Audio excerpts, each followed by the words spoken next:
I've always been aware that our democracy is founded on basically three institutions.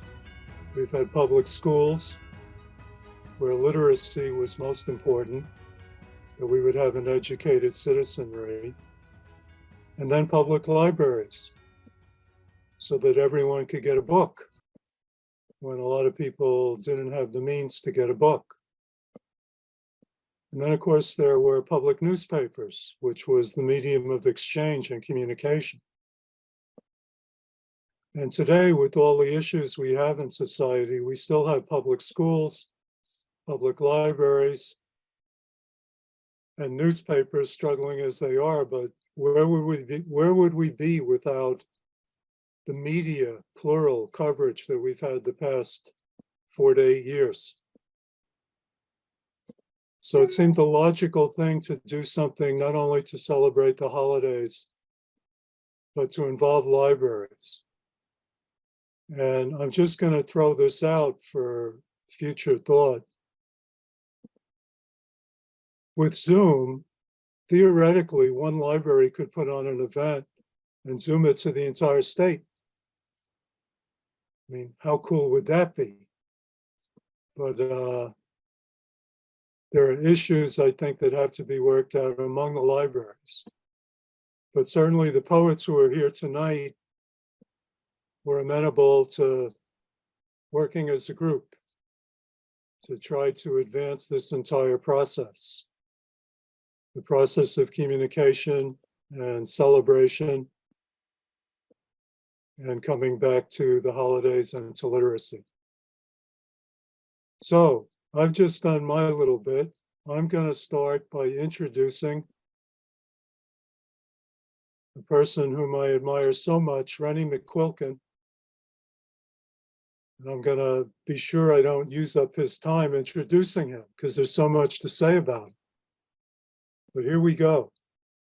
Rennie McQuilkin served as Connecticut Poet Laureate from 2015 to 18. Connecticut Poet Laureate, State of Connecticut. He co-founded the Sunken Garden Poetry Festival, directed it for 9 years. Poems have appeared in The Atlantic, Poetry Magazine, The American Scholar, The Southern Review, Crazy Horse, Yale Review, Hudson Review, and many other publications, too many to mention. The author of, I believe, 19 poetry collections. I thought I read 19. I said, wow. It's like they keep coming and coming.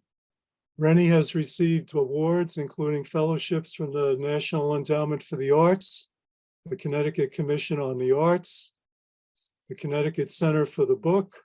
He's won their Lifetime Achievement Award. And in 2010, his new and selected poems titled The Weathering won their Poetry Award.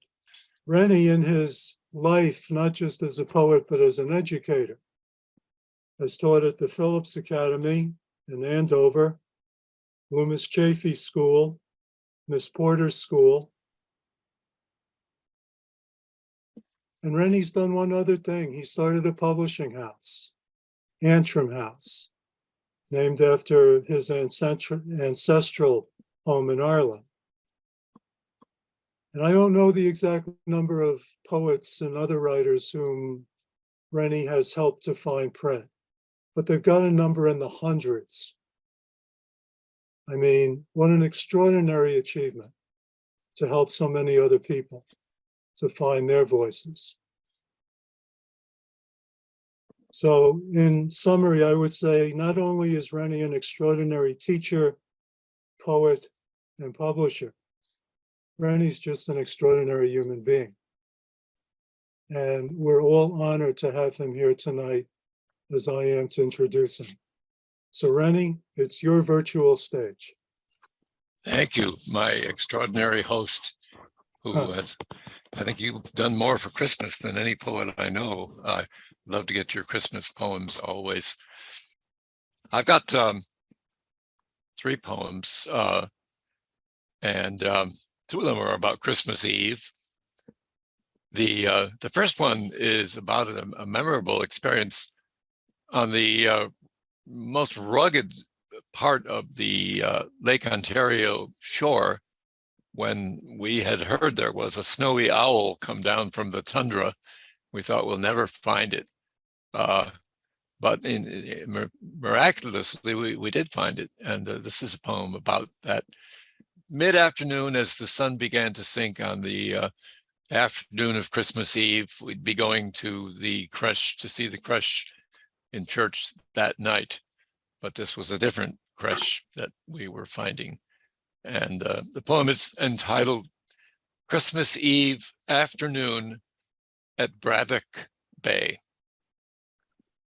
And it was said that we should go to see this thing come to us from afar. So we set forth over fields, simplified by snow and ice, bent low to negotiate an avenue of wild roses arched by weight of winter, its ripe hips ripe, its red hips ripe, past a stand of cattails, umber seed tubes broken into beige wool redolent as spice, and came to an endless lake, steel blue, under a lowering anthracite sky, ornamented by salmon trim at its distant edge. Along the shore, past bare willows glowing from within, a serration of waves broke, all but frozen. From the rock-ridden jut of a long spit hung teeth of ice, a place as austere as the cold cattle shed and tooth-gnawed slats of a small corn crib we'd hallow as a manger that night. Nursery of God. Here now, at the heart of wilderness, was the mystery we had come to see. At first, nothing. A white-topped, white and gray striped boulder at the far end of the promontory. Then the white top of the boulder moved, swiveled like a lighthouse, illuminating a circle of the world, searching into us, the oval, gold-eyed face of a snowy owl from the Arctic tundra, a creature so fiercely itself, it was the proof of God I was looking for.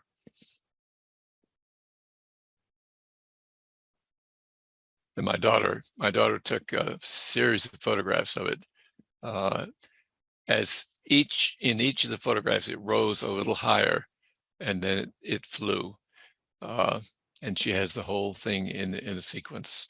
It was the most extraordinary Christmas Eve I'll ever experience. It was the epitome of Christmas for me. Then I have a poem which is based on a kind of a cartoon that my grandson did of the creche. He was only 3 years old, but he had sat by his parents at church, thumbing through the Christmas, the books of pictures that had all of the story of Christianity in them. And apparently he had learned enough to know that Herod was after the Christ child and wanted the wise men to tell on them. That is, wanted to know where they were so he could kill all the children under 2, which he proceeded to do, although he didn't get the Christ child happily. So this is entitled Getaway, after an early work by Mac Burns, age 3. He crayoned his first creche in 3 parts. All is well at the top. The firmament is heavenly blue, but the sky is trouble. It's full of what? Stars or angels swarming like a plague of leggy spiders. Just above the manger is a starburst from something like a scud incoming. Part 3 has the baby Jesus, the size of his parents, his feet and head protruding from a purple perambulator. A lush brown black-haired Mary, her arms and one leg colored jaggedly, leans forward as if to wheel the giant baby, hissing to the blue blood blob of Joseph, "Let's get out of here." The space around the shed is fire orange, except for a camel, brown as Mary and humped high as the ridgepole. It's kicking a hole in the siding to knock sense into Joseph's head, or show it's raring to go, maybe left by a wise man after he informed on the king. But shouldn't it be a donkey? A minor mistake. Thank God for its headstrong head full of a stall somewhere Herod never heard of. And the reason I think that he knew about Herod and how he would go after the Christ child by killing all the children of a proper age, the reason I think he knew about that is that there was a small brown blob on one edge of the cartoon, and I asked him what it was, and he said, "Well, you know, Grampy, how the angel told Mary to take the child and flee into Egypt. That's the flea." That's a tribute to what kids can do at the age of 3. This, the third one, another Christmas Eve poem, is entitled "Christmas in the Barn." I was 9 and waiting Christmas Eve for the animals to kneel and speak. I should say, I'm going to go back and start over again. There is a legend, and Thomas Hardy made it famous in a poem of his own called "The Oxen." And the legend is that at midnight of Christmas Eve, animals everywhere kneel down and are able to speak. And I had that legend in mind. I was not 3, I was 9, but I had absorbed enough legendary information to know about that. And so the poem, I'll start again. The poem is entitled "Christmas in the Barn." I was 9 and waiting Christmas Eve for the animals to kneel and speak. Not to miss a word, I was early, bearing apples, carrots, turnips.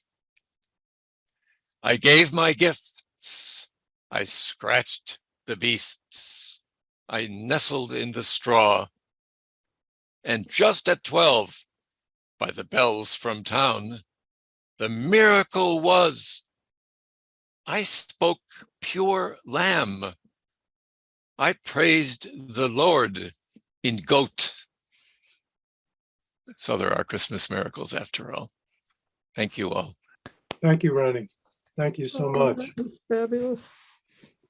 We're going to move to Ginny Lowe Connors, who also has an extremely impressive resume here. Chapbook Under the Porch won the Sunken Garden Poetry Prize.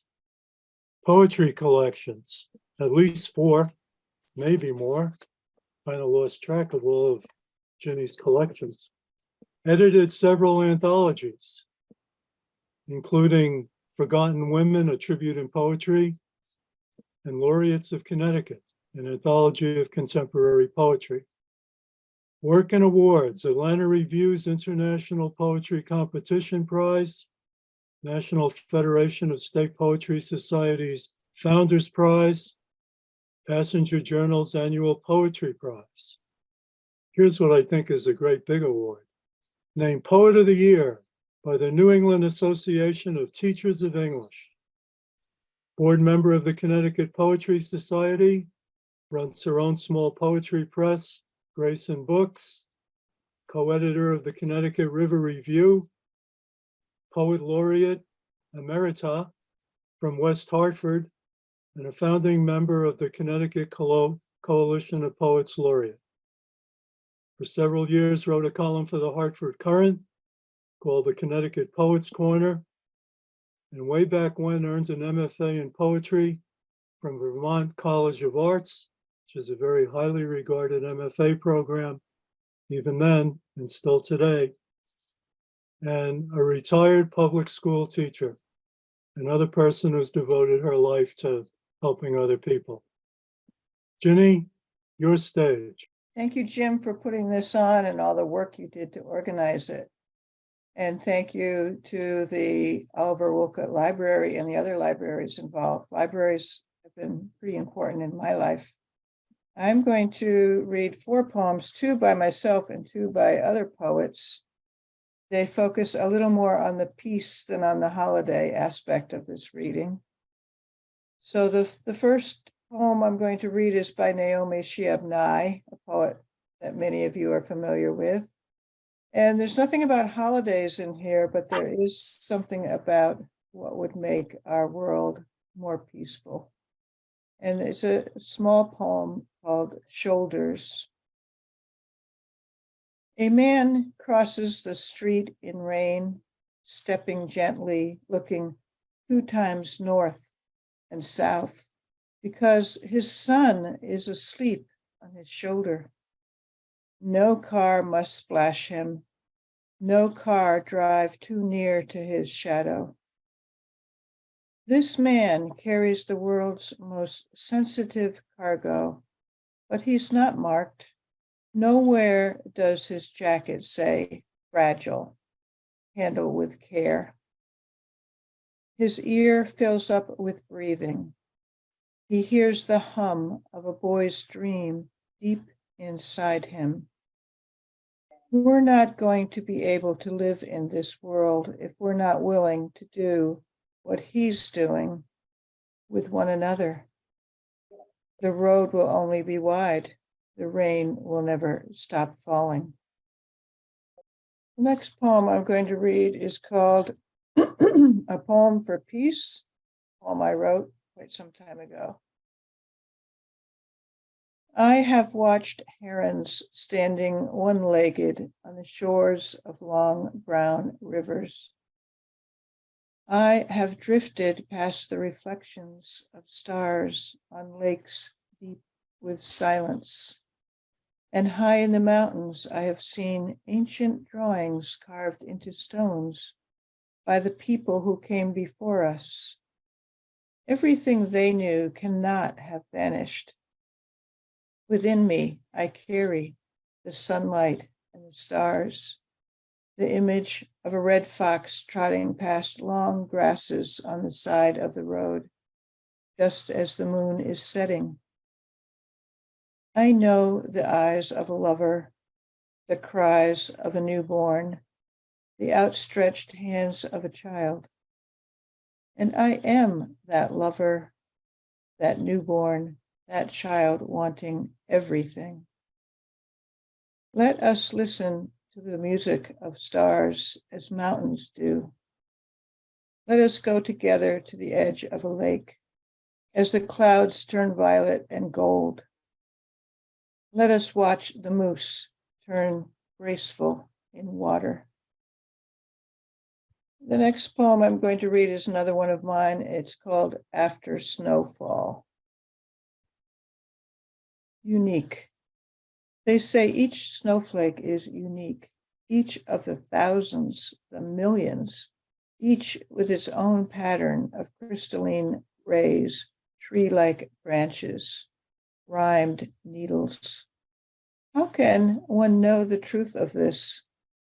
You're not alone in wondering, but we can be sure each feathery flake contributes to the big snow which just now frosts the roofs and heaps itself like a great white shoulder against the neighbor's fence. Every lacy petal, part of the hush that follows snowfall. And we are like that too. each of us singular, bright and dull and beautiful in our own complicated ways, alone, together. In a crowd, we feel the hum of bodies, the thrum of connection. In isolation, we remember the human voice, the touch of someone we've loved. Let's hold on to that connection. Let's blanket the earth with our quiet wish for peace. And I will finish up with one of my favorite sort of holiday poems. It's kind of reflects what's going on with this reading, where we're replacing the to-do lists that are circulating in many of our brains with poetry and something beautiful. This is called Blessing in the Chaos, and it's by Jan Richardson. To all that is chaotic in you, let there come silence. Let there be a calming of the clamoring, a stilling of the voices that have laid their claim on you, that have made their home in you, that go with you even to the holy places, but will not let you rest, will not let you hear your life with wholeness or feel the grace that fashioned you. Let what distracts you cease. Let what divides you cease.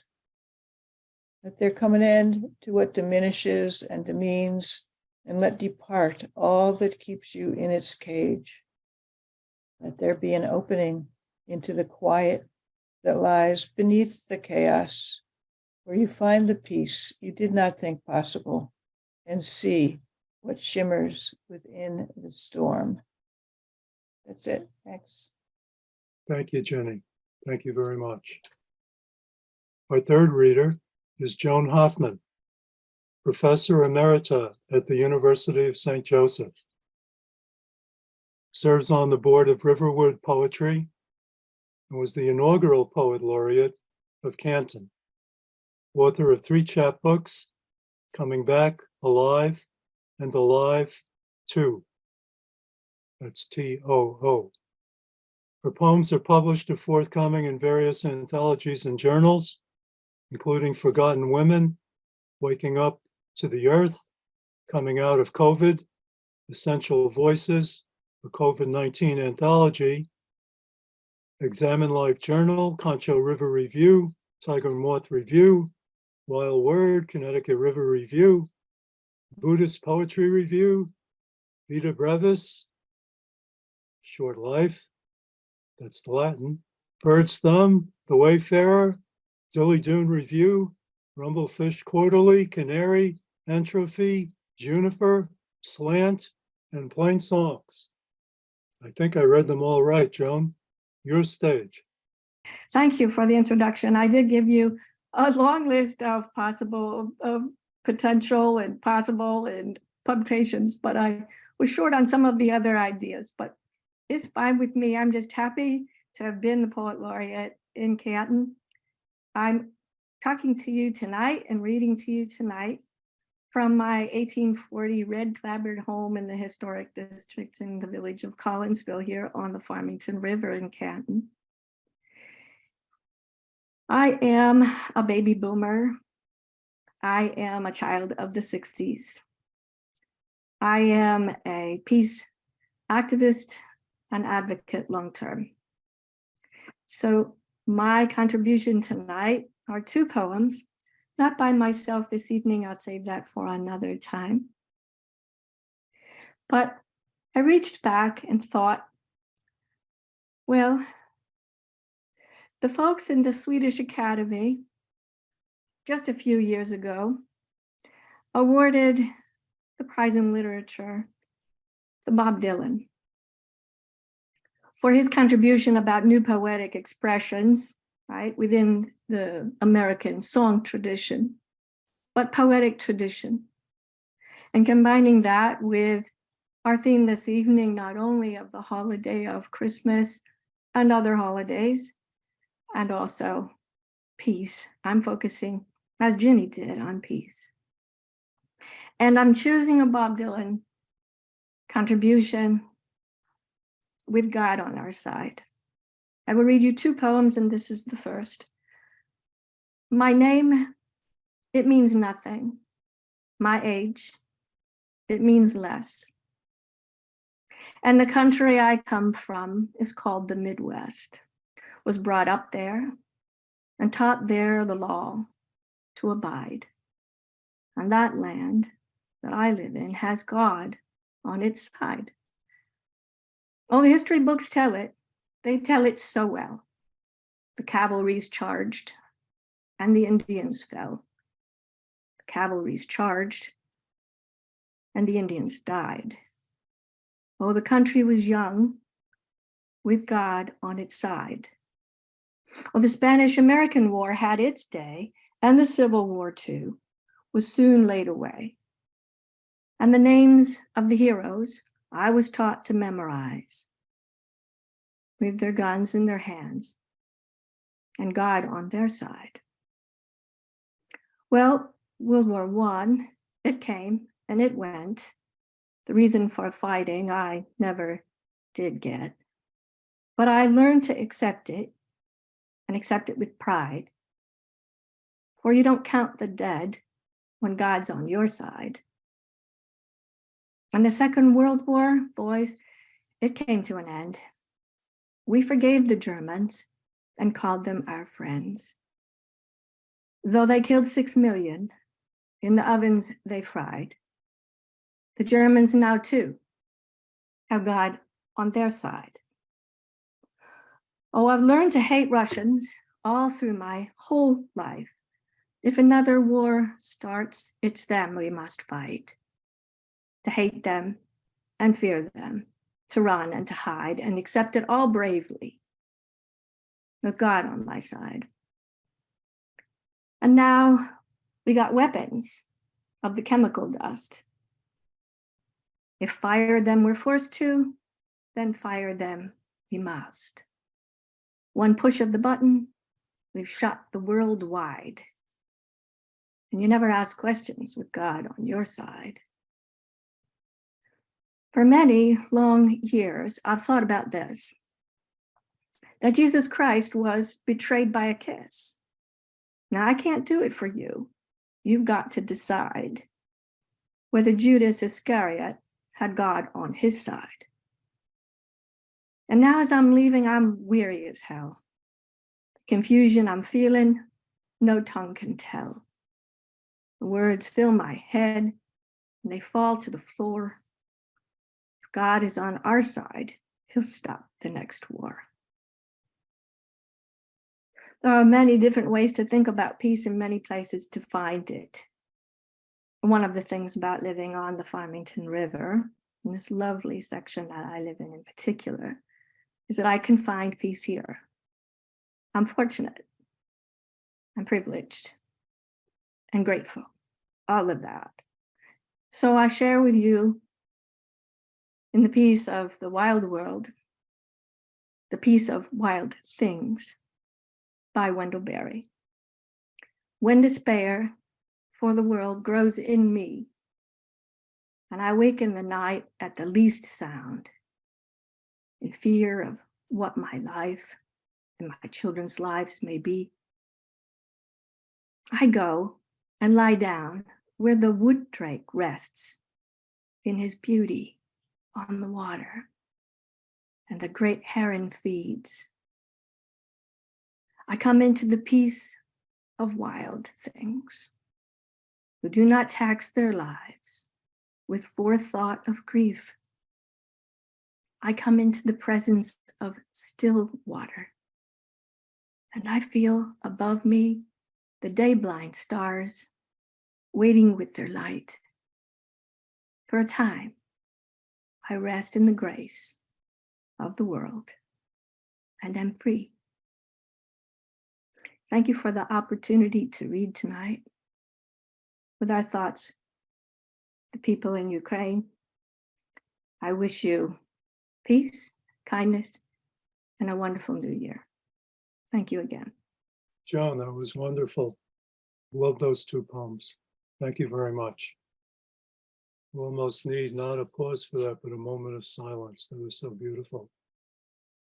We're going to turn to Ms. Sandy Carlson, a writer, teacher, lifelong learner, rug hooker, genealogical hobbyist, and a native of Connecticut, where her family has deep roots, including ties to Woodbury, which she is poet laureate, dating back to the Revolutionary War. She and her husband have 23 years in Woodbury and have raised a prize-winning musician daughter. All her life, Sandy has marveled at the magic of language to connect people to each other, deepen relationships, and to open thinking how well-chosen words in the right place for a right purpose become eternal touchstones of the experience of living. A graduate of Western Connecticut State University and the University College Dublin, Sandy lived in Ireland for several years. Years rich in experience and adventure that continue to inform the way she looks at life. Sandy wrote for several years for the American Irish Political Education Committee and also the award-winning Housatonic Valley publishing chain. She has been published in several academic journals, poetry journals, and magazines.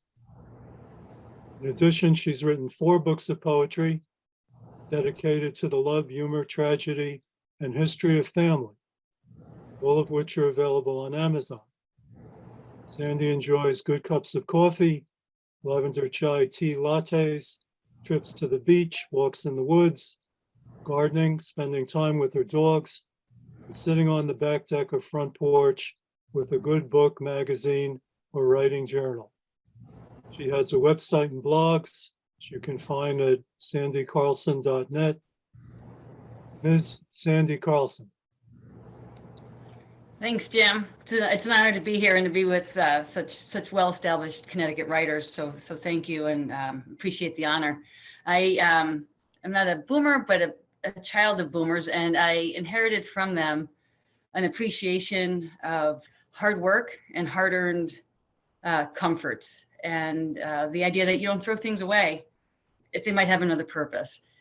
And this time of Christmas and the tradition of bringing down the boxes and the stuff and the bits and pieces that really only make sense to the family that collects them and saves them is the source of this poem. Also the idea that you don't throw anything away until you absolutely have to.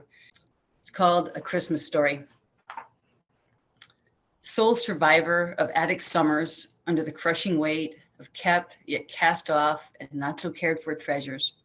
This plastic snowman was the greeter in the winter scene I grew up with every Christmas on Mom's mahogany end table that Dad had antiqued pea green in the 60s after plucking it from his and Mom's apartment fire.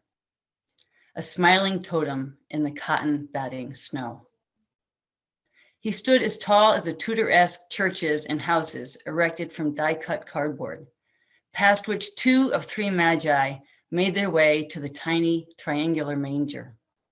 A slow march as the pink and green clad wise men moved from BC to AD on their 3-legged camels toward the creche where Mary and Joseph knelt alone in their adoration.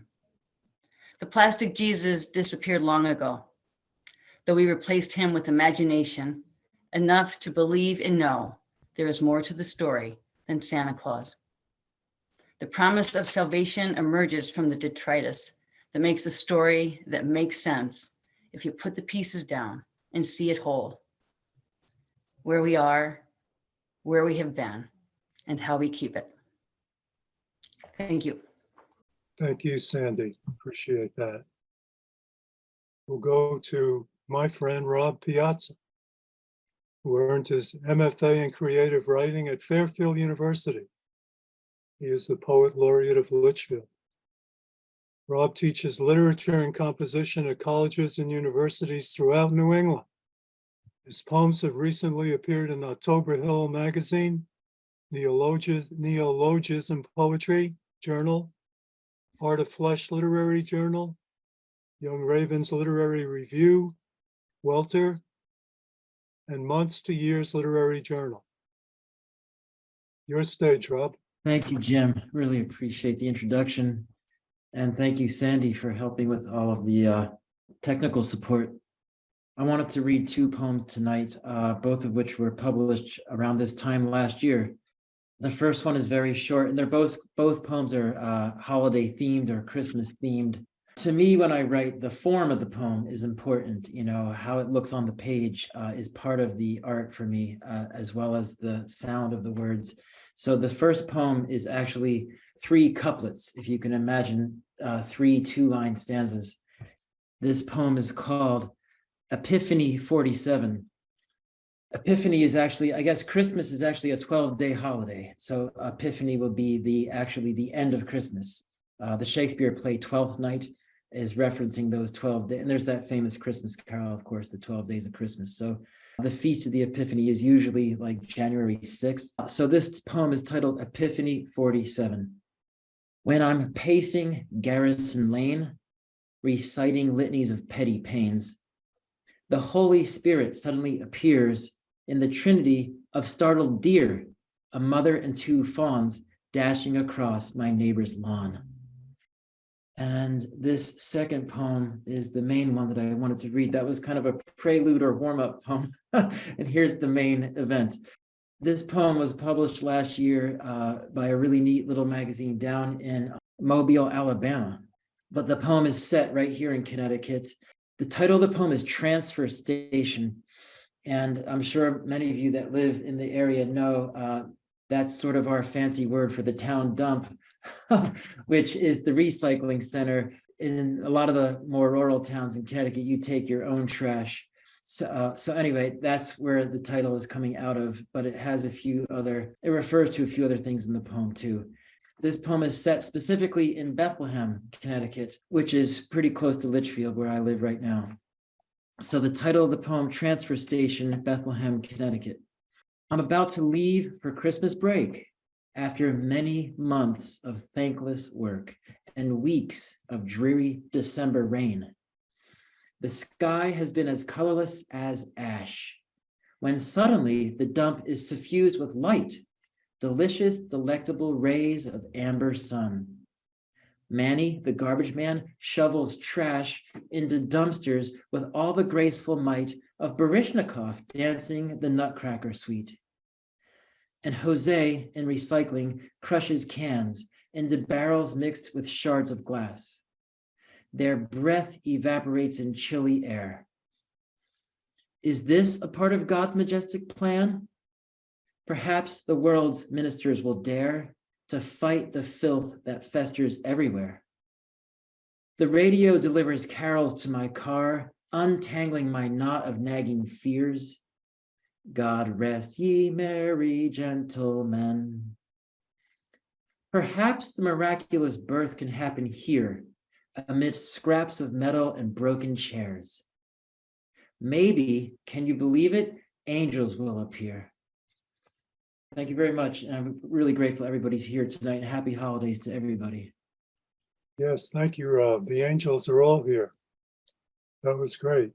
Let's go to Barb Jennes, Poet Laureate of Ridgefield, where she also serves as poet in residence at the Aldrich Contemporary Art Museum.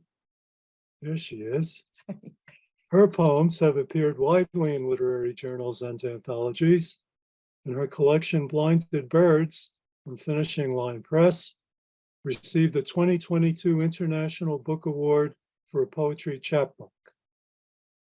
Glyphs of a Gentle Going, a poem which first appeared in the Connecticut Review, River Review, was recently awarded the 2022 Lasso Prize. Barb and her husband Chuck recently adopted a rescue pup named Harley. It's important to get that in. That's right. Go for it, Barb. I'm really happy to be here, and what beautiful readings. I wanted to recognize that this time of year is not an easy time for a lot of people. It can be a very difficult time, including for myself. It's been it's a time of past losses. But I hope the poems I'm going to share with you tonight show that even through sadness, there's that hope that comes too. The first one is called Snowfall. It was written after the death of my father, he was a huge skier. He was 10th Mountain Division in the Army, and just snow meant the world to him. And of course, it snowed at his funeral, which was appropriate. But snowfall. How brief this urgent flurry we meet upon, sojourners on a fevered flight into existence and out again. Released from heaven's belly, we shower the earth like manna, a galaxy of willing stars curdled out of infinity in a fast-forward moment of glad creation. Blown by the breath of God, we drift through black of night or glint of day to the upturned faces of those awaiting us below, cursed or welcomed, rejoiced or reviled, each according to plan. Alighting, we gather close and cling, drawn by bonds beyond our ken, interlocking our fragile arms in an exquisite embrace that celebrates the wondrous thing that makes us glisten so, but only for a little while. Called again to rise, vapors summoned home, we join the mist of surrendered souls, waiting, dreaming, daring to fall to earth again. The next poem, I'm a retired middle school educator. This next poem was written on the 1-year anniversary of the terrible Sandy Hook tragedy. I was at school on a Saturday. It was the 1-year anniversary to the day. I was finishing up, putting some finishing touches on my students' holiday boutique. And I came out into this wonderful, beautiful snowfall all alone in the parking lot. And I noticed this bustle of activity above my car. And I looked up and it was a flock of robins flitting from branch to branch. And, everything was completely silent except for the flutter of their wings and that effervescent sound of snow falling on snow. And they were savoring the last of the cherries on the trees before setting off on their long flight south. And I caught my breath and I counted, and there were 26 of them. This poem is called Robins in the Snow, and it's dedicated to the 26 angels we lost in Sandy Hook. Robins in the Snow. Where do robins go when winter's blusters blow, when all is still and no green grows? Some would guess at nothing less than total exile all when icy snowflakes fall. But robins know no bounds of life. They make their rounds just when we thought them lost, just when we mourned a too quick spring, when frost descended unforewarned, their sanguine breasts untimely torn, leaving only empty nests amid a world forlorn. But look, they have not gone. I saw them churning in the trees, despite the morning snowy breeze, their breasts so brightly drawn against a world of gray and white. Red, bright red, took joyous flight, like love unfettered, peace untethered, freed from earth's dark pull. And Lord, my heart was full. The next poem is a celebration of winter solstice. It's written about a place in Ireland called Newgrange, which is I don't know if anyone's familiar with it, but it's a 5,000-year-old passage tomb. It means that it's 1,000 years older than Stonehenge. And it was constructed in a way where for 17 minutes on the winter solstice, a shaft of light, a single arrow of light pierces into this deep inner chamber and illumines like a pedestal there. It's also got a little bit of an epigraph, an Emily Dickinson quote, "Winter under cultivation is as arable as spring." Winter solstice, Newgrange, Boyne Valley, Ireland. The earth has spun and teetered a cold year, a dark year, since light last entered here. But now an arrow of sunlight inches between stone sentinels to spill hope into gloom. Accurate to the infinitesimal, divine by those who carried the earth's tilt and bow in their DNA, this instrument of dirt and stone proclaims the lengthening of days. But before the yellow gorse erupts through snow again, The skies will exhale ice crystals around the moon's wan face, and the land will be dressed in fertile nothingness. And lastly, this is a little bit of perhaps a humorous one. It's based on my mother-in-law gave me her prized creche, and it's about that. It's called Everything Fragile Must Break. She slips it to me when everyone else is away, a hushed transfer of dime store heirloom from mother-in-law to not real daughter. A creche set, the bottom of each figure stamped made in occupied Japan, purchased for pennies to celebrate Christmas in their first home. Sheep, shepherd, angel, cow. She cradles each piece in her hand, turns it this way and that, inspects chip in the cheap chalky plaster. She relives each inflicted wound, the angel's wing broken off, then hidden under a rug by a young culprit. Joseph decapitated by an errant boomerang one of the boys sought to practice indoors. Year after year of injury and abuse is summoned to memory and retold, the Apocrypha of Martyrs. Only baby Jesus, his tiny arms raised as if to plead for an escape from this violent world, this unwelcome plan, remains unscathed. His time would come. Thank you. Thank you very much. Thank you. Let's turn to Karen Silk. Karen is a busy lady. She gave me her biography over the phone. And I wrote that down, and then I decided that there must be more. So I'm going to read a little more. I went to her book and found some more information about her. Karen's first collection, Somewhere a Bird, was published in 2012, I believe by Antrim House. Yes? Let me read briefly what it says about this book. The sense of grief and loss is countered by equally strong courage, love of life, and faith in the healing properties of the natural world. Karen has studied at the Iowa Writers Workshop, the New School, and Sarah Lawrence. As she says, she has worked at it, and certainly would look that way. In her life, she has been a psychotherapist, a teacher, and a businesswoman. She is currently a realtor in Washington, where she is in her second term as poet laureate. And she has been a director of the Washington Environmental Council and a board member of the Lake Warramog Task Force. Earlier in her life, she was a founding member of the Palo Alto Peace Center, which brought together faculty and students from Stanford, along with clergy and citizens. We give you Karen Silk. Thank you so much for the honor of being here and for the great organization that must have gone into making this evening possible.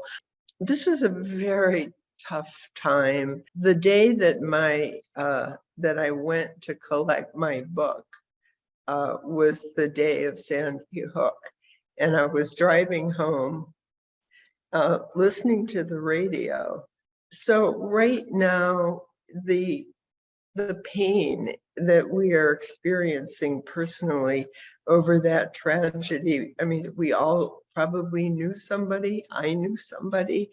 It's just so great that we can all be together and share our words with each other. So this is a poem that I wrote, and I dedicate this to the parents at Sandy Hook.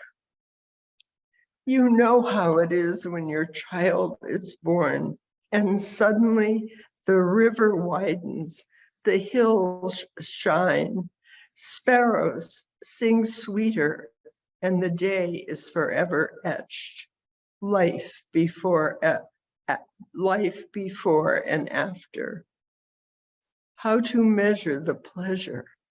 Happiness resides in every cell. Oh, daughter, miracle, miraculous. The sun is high and April warm, and you are loved. And I am here to wish you happy birthday. So I can only imagine the parents this week, especially, who are suffering. And I would like to dedicate my words again to them. Somewhere in the dark wood, somewhere in the gray grass meadow, the thrum of restlessness, the earth is on the move. We can't see it, but we feel it surely as the fox who brings her kits into the world, and the black bear who collects its winter bones, as the fiddlehead pushes through mud, as the clatter of birds. Lay in the grass. Feel and recount this day of miracles. Bow down to its mystery. Bow down to its beauty. Care for it closely. Our beautiful earth. And like many of you, we've all done our poetry readings over the years, and I don't know quite how I got into this, but I did. At the end of every reading, I always read this poem. And so that's how you know it's almost over. And now this morning, this is our world, as exotic and graceful as the dragonfly, who lives with dignity, completely itself. And now this morning, geese press south, giving voice to their journey. They are never finished. May this be our fate. All of us never finished. Another season of Thanksgiving, the hills above the lake, dazzling as heaven. I admire each dawn, high noon, and sunset above these waters, as our ancestors did, keeping faith with the evening star, and every bird and all the grasses, and every fish and every shining tree. Thank you so much. Thank you, Karen. That was grand. Thank you. We're turning to a California guy. We're turning to Rick Magee. Yes, he's a native Californian who's lived on the East Coast for over 25 years. Has recently had poems published in the American Journal of Poetry, the Madrigal, Rough Diamond Poetry, Lascivia Magazine, and this last one is in Gaelic. So, Anachel. Anachel. Thank you. Rick teaches literature and writing classes at Sacred Heart University. And get this, he's going to be teaching a poetry class at the Sacred Heart campus in Dingle, which is on the west shore of Ireland. I've been there. Rick lives in Bethel, where he is the poet laureate, lives there with his wife and sons. Thank you, Rick. Go for it. Thank you. Thank you so much. Thank you for organizing this. My son is a fantastic kid. He's almost 10, but he gave me his cold. So I'm not sure my voice feels like it's going to bail on me at any moment. So I'll do my best here. I'm leaving in 10 days to go to Ireland, and that's kind of my peace place, I think. So I'm going to read one of the poems from Anachel, which means the local, a poem called Gaibolga. And that's the name of the spear that the mythic hero Cuchulainn uses. And I kind of like the way my son turns that spear into something not violent. So this is a poem for my kid. The stick is easily 3 times his height, but it fits well in his hands. As the waves recede, he chases them with his lance held high, striking at the water with a fierce battle cry. When the waves return, he flees, shrieking to stand on dry sand. The waves today resemble small, docile ponies more than horses of the sea. He chases and retreats endlessly, shouts and laughs harmonizing.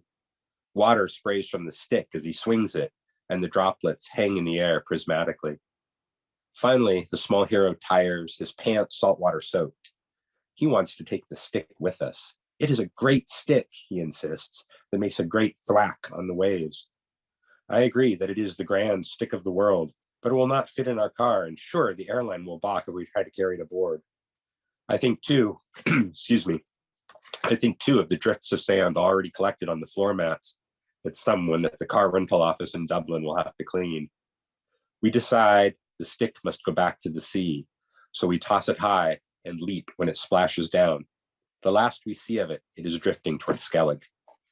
Some good friends of ours here in Bethel, Susan and Nancy, every year have a big solstice celebration. So I'm ready to read at that. So this is called Solstice Bonfire. The maple logs flare and pop. Smoke rises in the frozen night, smelling like visions of pancakes and bacon and hot coffee sipped savoringly in a snug kitchen. We stare at the flames, hold hands out in gestures thousands of years old.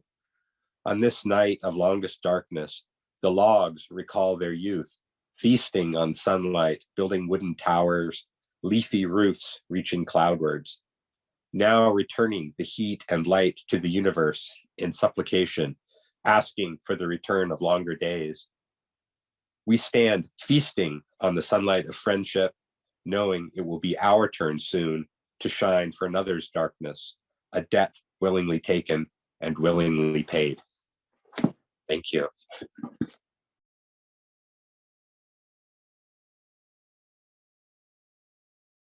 Next up is Deborah Rose, Poet Laureate of New Milford. Deborah is a lifelong writer, photographer, and poet, has more than 25 years in community journalism. Her love of poetry began in childhood. Several of her early works were published in anthologies, recognized in contests. She facilitates a monthly poetry workshop at the New Milford Public Library. In 2022, she was appointed New Milford Poet Laureate. She's an editor, writer, and photographer for the town of New Milford's tourism and community website. Prior to that, she was an original staff member, writer, and photographer, and later the editor of the Spectrum newspaper, where she worked for 22 years. She holds more than 50 Connecticut Society of Professional Journalism Award. She is Vice President of Public Relations for the nonprofit, the Ostomy Foundation, and supports the Foundation for Orphans. Go, Deborah, you're up. Thank you so much. And again, thank you for organizing this. And as I said earlier, before everybody joined on, it's just a pleasure to be able to see all these faces. And I feel incredibly inadequate after hearing all of the words that you have all shared. It's just been a blessing to be able to hear it. I just have a few to share. And the first one was actually entitled First Ride, which I wrote after the passing of my grandmother back in 2001. And I changed the title to Saying Goodbye, but First Ride, you'll get the gist of it in a second. I hold her hand in mine as we climb the snowy hill. Together, looking ahead, we're anxious to reach the peak. When we set foot at the top, she pauses, takes a breath, then gently moves forward, prepared for her new adventure. I kiss her cheek and smile as she settles onto the sled all by herself. She holds on, and I give the sled a push. As she makes her way along the hill of blanketed white, she fades into its brightness, her voice trailing in the air. I thought that to share because so many of us struggle with the loss of loved ones. And while this holiday season is bright and cheery for many, it also has the down and the blues. This next one, sorry for the pattern here, but my late stepfather played Santa Claus, portrayed. He was one of Santa's helpers, as was my mother with Mrs. Claus. He had dementia and his decline was very quick. And this piece is entitled Time for Peace in honor of Charlie. Not far down the hill of Berry Ridge, in a quiet room, Charlie called home. For 7 more than likely forgotten months is where we say goodbye. He lay mostly still and unresponsive on his bed, comforted by morphine and Ativan, and the soothing sounds of ocean waves playing softly from a radio on the lone dresser near the window overlooking the courtyard. A teddy bear nearby, keeping watch, and Mom's warm hand lovingly extended, holding his, her second husband's. We sit beside as 3 generations, me, Mom, and my 2 kids, talking casually, knowing he can still hear our voices and giggles, his muscles twitching beneath the sheet and his apnea lengthening. A pillow under his head, tucked just so, keeps his neck upright but slightly tilted, with his face toward Mom as she leans o'er his now skeleton frame, his lips seemingly puckered to receive her last kiss. We gathered 4, whisper blessings of peace into Charlie's ear, and I brush his cooling cheek with my warm fingertips. Then Eleanor, 10, plays a song on her phone, and we unite our voices for the chorus of Hallelujah. This is actually for probably since I was 15 or 16.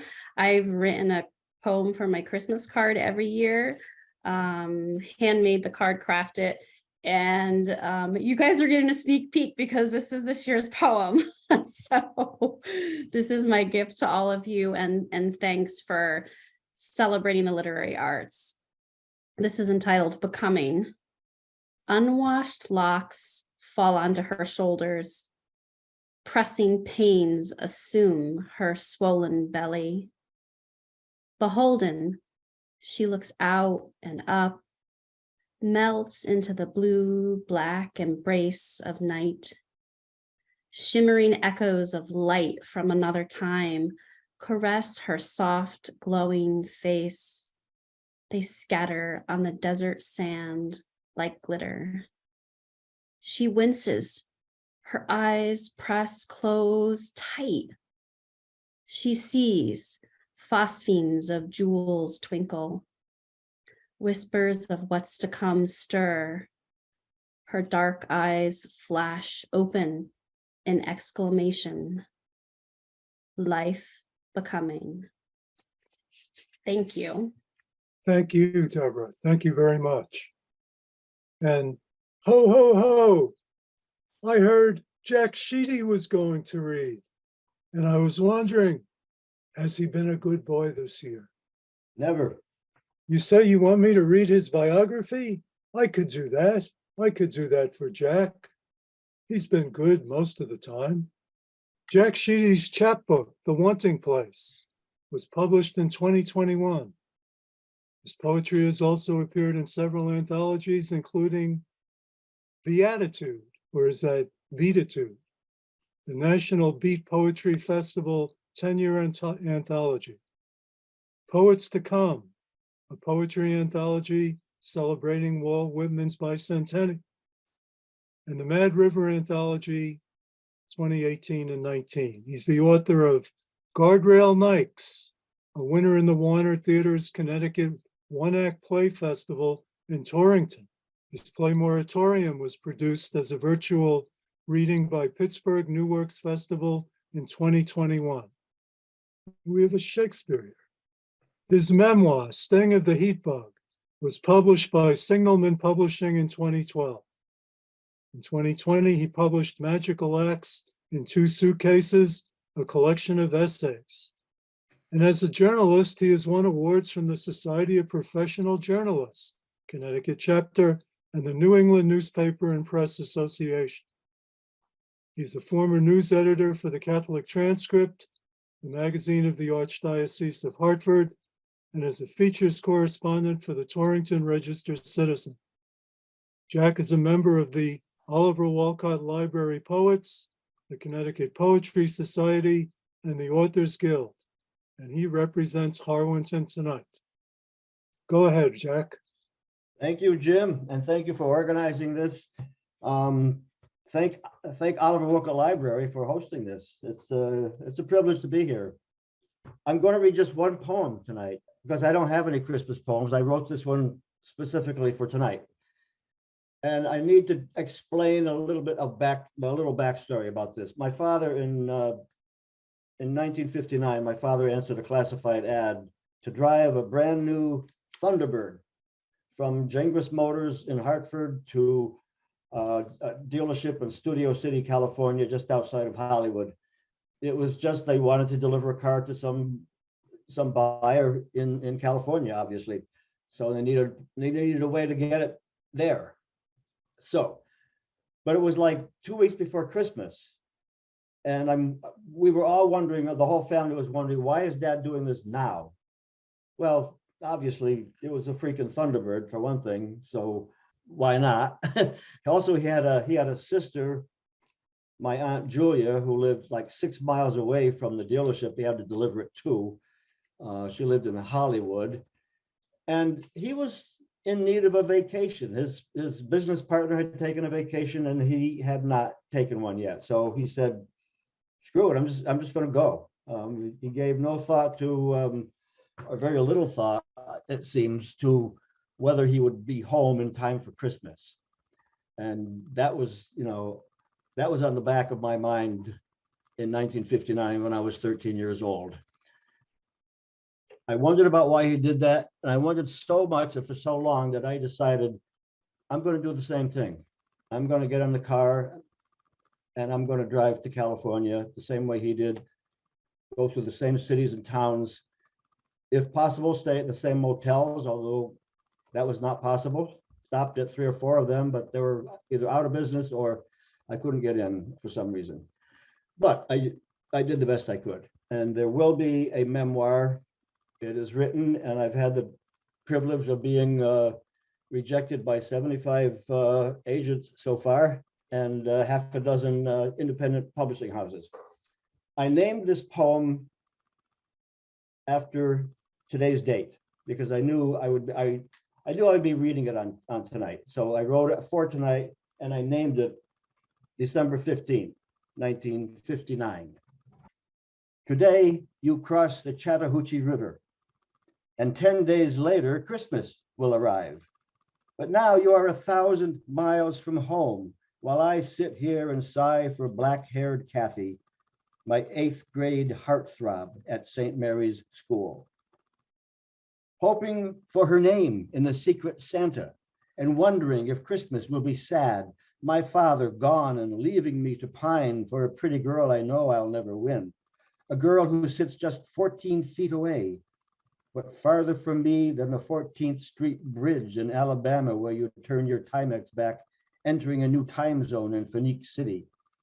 And I wish I were taken to a time when I can understand why you left home, why you would leave your family to drive into the bayous of Louisiana, across the Father of Waters at Baton Rouge, through torrential rain in Lone Star, Texas, and deserts where mist-shrouded sawtooth mountains never get closer, though you're speeding toward them. All the while falling thousands of miles behind, and Christmas now is just 5 days away. And yes, I do draw dark-eyed Kathy's name, but Kathy transfers to another school. And now I have this heart-shaped tin of candies I have to give to a boy with a runny nose who gives me notepaper I don't need.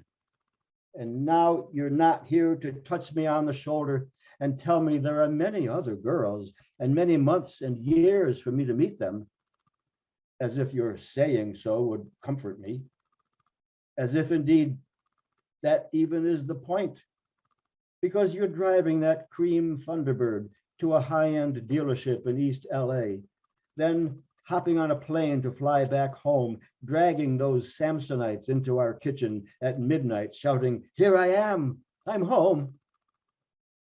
And now I feel like Santa Claus is here, and you have stories of your loneliness and how you wished you'd taken one of us to watch you steal a cotton ball in Georgia. But no, I stayed here with my broken heart, wondering why you did what you just did, until I do it. 62 years later, city by city, retracing your tire tracks through rainstorms in the streets of downtown Philly, eating biscuits and gravy in New Orleans, taking selfies at the Alamo, driving through fog from Bakersfield to Hanford, and smiling when I think of your return on Christmas Eve to watch us hang our stockings. How Christmas 1959 was happy, because I never thought that it would come. Thank you. Thank you, Jack. Thank you very much. Next up is Patricia Martin. Patricia is an author, poet, performer, and actor, and freelance writer, communications professional. She's been featured at numerous venues, festivals, on radio and TV, and published in various periodicals and anthologies. A member of the Authors Guild and Nonfiction Authors Association, she is the author of 6 nonfiction books, a collection of her poetry entitled In Venice I Could Sing, and a haiku chapbook entitled Is Love So Fickle? She's also collaborated on Mancini and Martin, a CD of original music and spoken word with composer, producer, musician Gus Mancini. She has a website, patriciamartin.com, and I want to add she's hosted many poets in Torrington at a series which regrettably ran into COVID, but provided a venue for many people to stand up and read their work, for which, you know, that's what poets should be doing, and Patricia does it. So I give you Patricia Martin. Thank you so much. I'm just so thrilled to be a part of this wonderful event, and it's got a great theme, and it's important to put peace and messages of truth and strength and hope out into the world. And again, thank you. I loved hearing everybody. And again, I'm so thrilled to be a part of this. And thank you, Jim. And thank you to Oliver Wolcott Library. I have 2 poems. The first one I'm going to read is called What is Sweet, What is Good? And I wrote it as kind of an FU to the pandemic because I didn't want to get bogged down in negativity, as can happen so easily between the media and messages and all the things that go on in the world. Not that we're ostriches, but we have to really kind of counterbalance that, I think. What is sweet? What is good? Now is the time to recall what is sweet, what is good. In the face of darkening days, in the face of facts and exaggerations, in the face of fear and fear-mongering that is relentlessly in our face. We need to pause, to tune out, to turn away, and just breathe quietly, letting peace sink in, at least for a while, to just take that moment to moment. We need to recall and call upon what is sweet, what is good, simple pleasures that give us joy, like a bed made with freshly laundered sheets, stirring a fragrant soup simmering on the stove, watching the bouncing prance of a happy dog, picking up a cat that reaches up to be hugged, hearing a good friend's voice over the phone, feeling the brisk spring wind softly slap your face alive, noticing the first new buds are on a venerable old tree, catching a glimpse of the golden glow of sunlight at those certain hours, receiving the texted photo of a newborn baby amidst chaos, looking for all the world like Buddha, focusing on what is sweet, what is good, to make you feel so alive at this moment. The second poem I'm going to read is for the season. I love the solstice. I think it's a very magical, sacred time. And so I wrote this poem called Solstice Song. Late December, the end of the year approaching, and the solstice is upon us. The rhythm of cycles continuing as it has for ages, ancient as our bones. Collectively, we feel our blood flowing with the dance of dark and light, the shortest day and the longest night. Known as the turning of the sun, or the sun standing still at the Tropic of Capricorn before reversing its direction.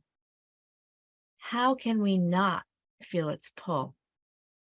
Outside in the dark stillness of the brittle winter night, just the crunch of my boots on the snow breaking the silence, I look up, engulfed by luminous vastness. I take a sharp breath, cold, filling my lungs. Senses heightened, I am riveted by a sound, far, far in the distance, breaking the silence. A sound, or rather a soft symphony. Light, lilting, I can almost hum along, almost catch the tune of the solstice song. Thank you. Love that. I love that. Well, I guess it's me. It's pretty difficult trying to read your own bio, you know, but Jim Kelleher has always tried to work as a poet for his local community. Think globally, act locally. Whether as a carpenter, a public school teacher, or a writer. In his life, Jim has taught industrial arts, which became tech ed, composition 101, literature, in the Boston Public Schools, the Torrington Public Schools, and for the past 15 years at Northwestern Connecticut Community College. Sort of a poet in schools, as many others here tonight. Jim has an MFA from New England College, where he studied under Maxine Kuhlman and Gerald Stern. He's published 3 books, 2 with Antrim House, and is working on a memoir. His poems have appeared in Yankee, the Christian Science Monitor, Country and Abroad, and many, many public newspapers, as well as many journals and magazines. And I just wanted to throw out, because I had another bright idea while I was sitting here listening to all these wonderful poems. If you don't know what to buy someone for Christmas, why don't you go to the Antrim House website and buy some poetry books? It's a good idea. And what I'm going to read for you to close out our night are 3 psalms. I would say briefly, I wrote these psalms when I was in great fear, visceral fear. I was living in an abandoned scale house in a quarry. My only neighbor was a guy whom I thought was a pedophile. And I had just gone up and spoken to the state police about him. And I feared that if that got back to him, he'd be coming after me. And I'm a pretty big guy, but he was a lot bigger. And these psalms, they just came out of me. You know, sometimes people say the poems are given to them. And this was a perfect example. And it was curious to me after the fact that they came out in the form of perfectly end-rhymed octets, which is a very formal old form. Then I thought, well, maybe that's exactly right. If you're writing psalms, maybe you should be somewhat polite. So I'll just read these 3. You who raise the morning sun, plant your peace in everyone. Bring wood, soup, and clothes. The days set fast and woes, like brown leaves in the wind, dance frenzied in the wind. Of course, they do not know, you animate them so. You who make the grasses grow and fill the woods with quiet snow. Please bring one smile to her face, grant her strength and grace to accept her loss with serenity. As trees shed leaves for eternity and display perfect cadence, a plan, a peace, a patience. And this final psalm, which is a Christmas psalm for all of us, all who read tonight and all who we had the pleasure to entertain. Christmas psalm. You who hold the steeple, New England's tough people, the red hawk in the sky, the fields of corn and rye, give us a winter sign, a perfect white pine, a stage to act our parts. Lift our eyes and hearts. And with that, I officially proclaim this reading is concluded. And it was wonderful seeing some friends out there. And thank you all again for reading. Thank you.